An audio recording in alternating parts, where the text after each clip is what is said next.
Through the generous contribution of Dr. Lewis's family, we're very fortunate to be able to share with you these timeless recordings of Dr. M. W. Lewis, a self-realized American yogi. Dr. Lewis was Paramahansa Yogananda's first American disciple and dearest personal friend. The wisdom Dr. Lewis imparts through these teachings will give you a dynamic and practical insight into the ancient science of yoga as taught by Paramahansa Yogananda. This lecture's title is God is Joy, and was delivered in San Diego, California on October 6, 1957. Our subject this morning is God is Joy. Now, man's ordinary conception of God is something like this, that he is superhuman, infinite, omniscient, omnipresent, and personal or impersonal. But whatever conception we have, it must be of a practical value, and it must be found to be universally necessary. For instance, let us take the point that God is omnipresent. Now, that doesn't mean anything to us unless we have some concrete evidence of God. For instance, we read in our Bible that God is the Word. Now, if that word can be perceived as heard or seen or can be felt, then God becomes of a practical value.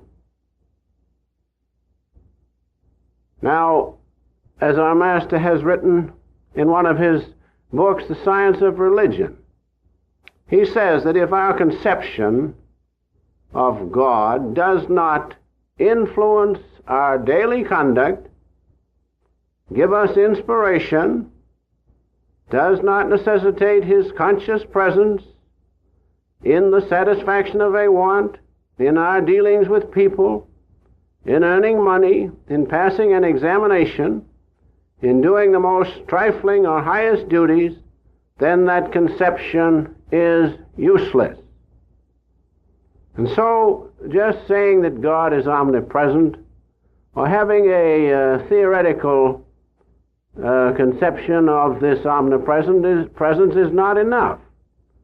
But when we say that God is the Word, and when we can perceive that holy vibration as the great cosmic sound of Om, or we can see at the Christ Center the omniscient light of God, or we can feel in our hearts the Ananda, the bliss. When we can do that, then God becomes of practical value.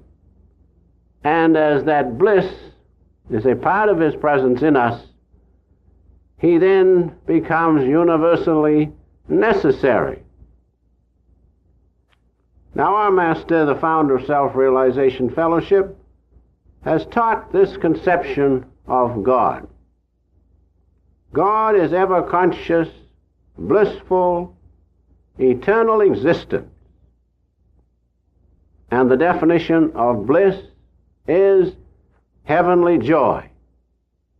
And so God must be with us in every action that we do, under every condition. He must be with us as heavenly joy. And so our conception of God should stir us to seek him in the midst of our daily lives. He should be a burning necessity every minute of our existence, not just on Sunday, but every moment that we are alive and conscious. We should be conscious of God's presence as heavenly bliss.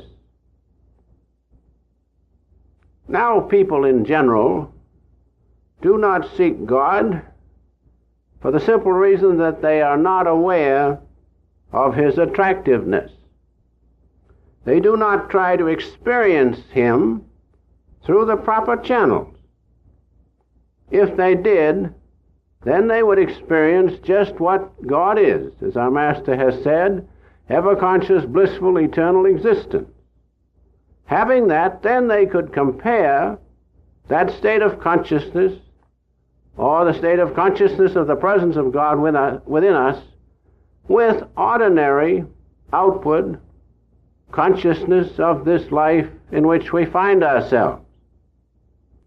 Then and then only, having the experience of both, can we compare.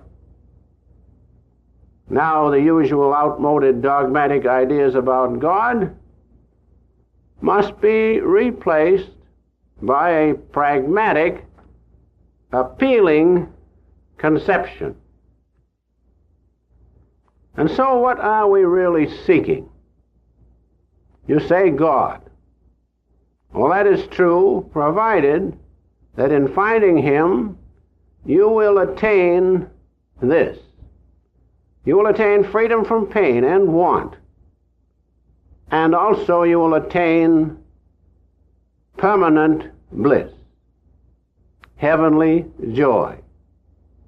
Unless this comes with your